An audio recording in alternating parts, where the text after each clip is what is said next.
When I first came to this hospital, I was asked to provide group therapy daily to the residents in our substance abuse program. Knowing that I wanted it to be research supported, I looked to the literature and the protocols to try and find something for a cognitive behavioral therapy for open groups. Unfortunately, I couldn't find any that were for veterans. They were all for closed groups, which lend themselves to research settings, but not a real life setting like at this hospital and many of the hospitals throughout this country.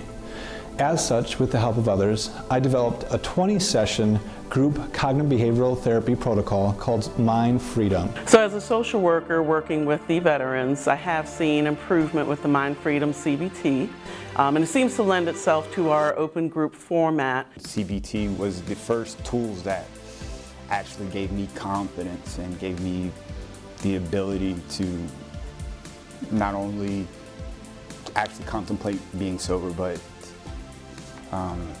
that I would have the ability to be sober. Many of the veterans reported to us that they found the Mind Freedom group therapy to be helpful in allowing them to transcend some of their obstacles after discharge and maintain their recovery. When I went back to work, for an example, I had situations to where I would usually handle it incorrectly.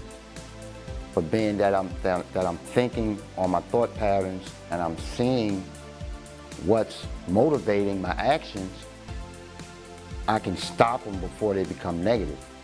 That information, in addition to information that we pulled from our Mind Freedom Individual Therapy pilot project, which compared folks in Mind Freedom Individual Therapy to treatment as usual, suggests that the Mind Freedom concept may be effective.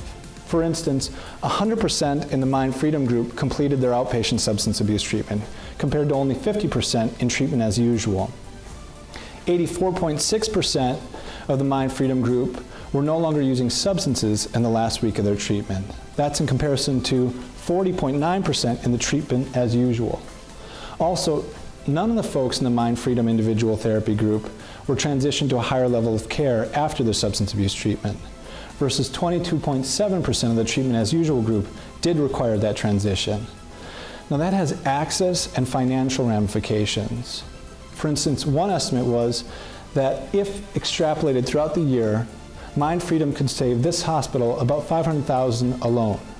With the help of others, and through the finances provided in this grant, we created a patient manual and a facilitator's guide so that other VAs can provide the same type of Mind Freedom cognitive behavioral therapy to the veterans that they serve. We found it to be helpful and hope that they do too.